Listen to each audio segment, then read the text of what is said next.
Bonjour et bienvenue au Café Carpressium.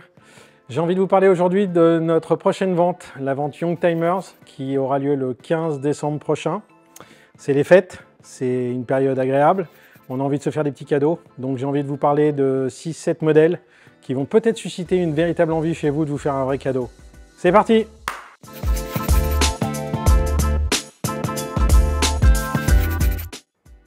Bon, aucun doute là-dessus, c'est la 325iX.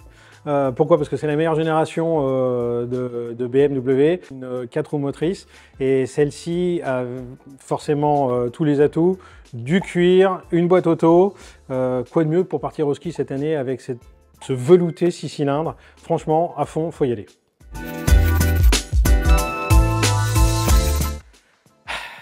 Il y en a une vraiment qui sort du lot, c'est la Lotus Esprit Turbo. Pas facile pour une marque autre qu'Aston Martin d'être une James Bond car, et c'est vraiment le cas de la Lotus. On se souvient de cet épisode incroyable où elle finit sous l'eau. Et puis c'est un paradoxe chez Lotus, l'esprit, on est loin du Light is Right de Chapman, mais bon, Chapman a voulu se faire pour lui une super voiture, et elle était tellement super qu'il n'a pas pu la garder que pour lui, ils ont décidé de se faire ce modèle Esprit. Donc aucune hésitation, c'est celle-ci.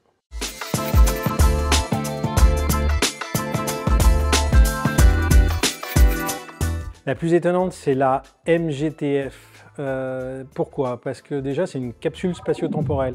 Cette voiture, précisément, n'a que 3300 km.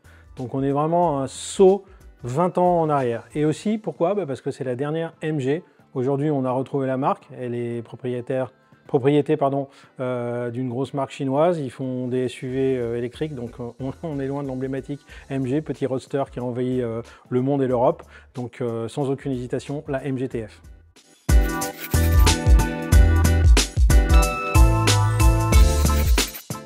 Alors celle qui en donne le plus pour son argent, pas forcément plus, mais celle qui en donne vraiment beaucoup pour son argent, c'est la R5 GT Turbo. Renault a lancé la technologie turbo en Formule 1 et c'est en quelque sorte l'héritage sur les véhicules de production. La R5 Super 5 était un peu en fin de parcours, mais avec la jonction du turbo, on retrouve une petite bombinette, un vrai régal à conduire qu'on ne retrouve plus aujourd'hui. Donc oui, vous vous faites vraiment plaisir. De sa nouvelle.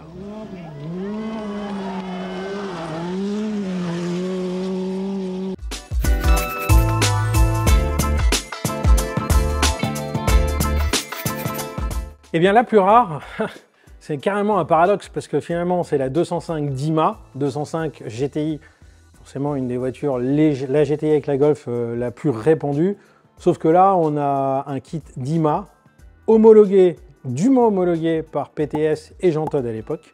On n'a pas exactement le nombre de kits installés sur la 205, mais ça en fait une rareté, très typée 80, vous vous distinguerez réellement au volant de cette voiture. Dima! Dima! Mais c'est Doc Gineco, donc je sais pas si tout le monde connaît. Hein.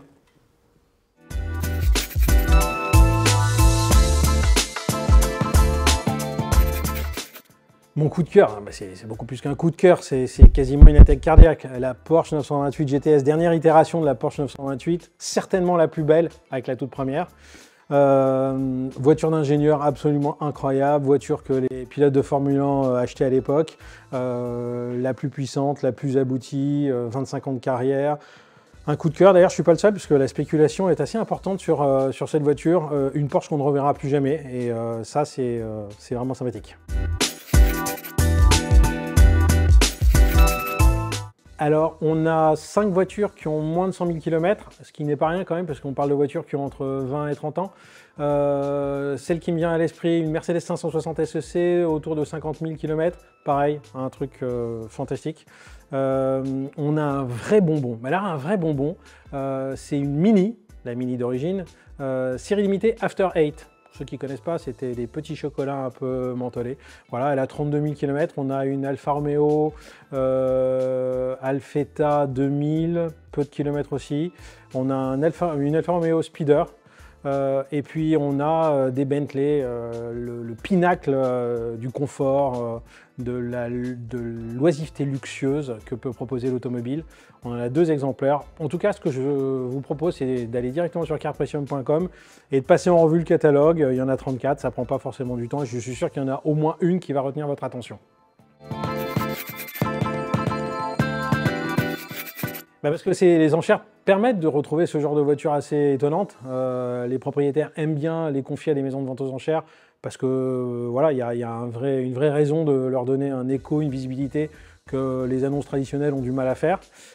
Et puis c'est un véritable jeu, on se prête, on voit s'il y a d'autres personnes qui aussi sont attirées par les mêmes voitures. Voilà, ça rend l'acte d'achat un petit peu plus motivant, je trouve. Donc vous l'aurez compris, il ne faut surtout pas rater cette vente, que vous ayez juste envie de la regarder en tant que spectateur ou que vous ayez envie éventuellement de placer une enchère, on ne sait jamais, ça peut être la bonne. Donc la meilleure chose à faire, c'est de créer un compte sur carpretium.com, d'assister à la vente, éventuellement de placer un ordre d'achat pour un petit cadeau familial. Et en tout cas, passez un bon moment et on vous y attend. Je vous dis donc au 15. À très vite.